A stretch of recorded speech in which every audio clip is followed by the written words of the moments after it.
সুপ্রিয় শিক্ষার্থী বন্ধুরা, আসসালামু আলাইকুম। আশা করছি তোমরা সবাই ভালো আছো।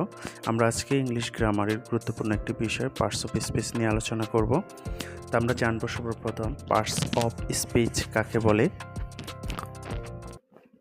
বাক্যের অন্তর্গত প্রত্যেকটি অর্থবোধক ওয়ার্ড বা শব্দকে পার্টস অফ স্পিচ বলে।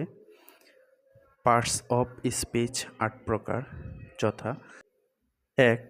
নাউন, ২. প্রোনাউন, ৩. অ্যাডজেক্টিভ, ৪. ভার্ব, ৫.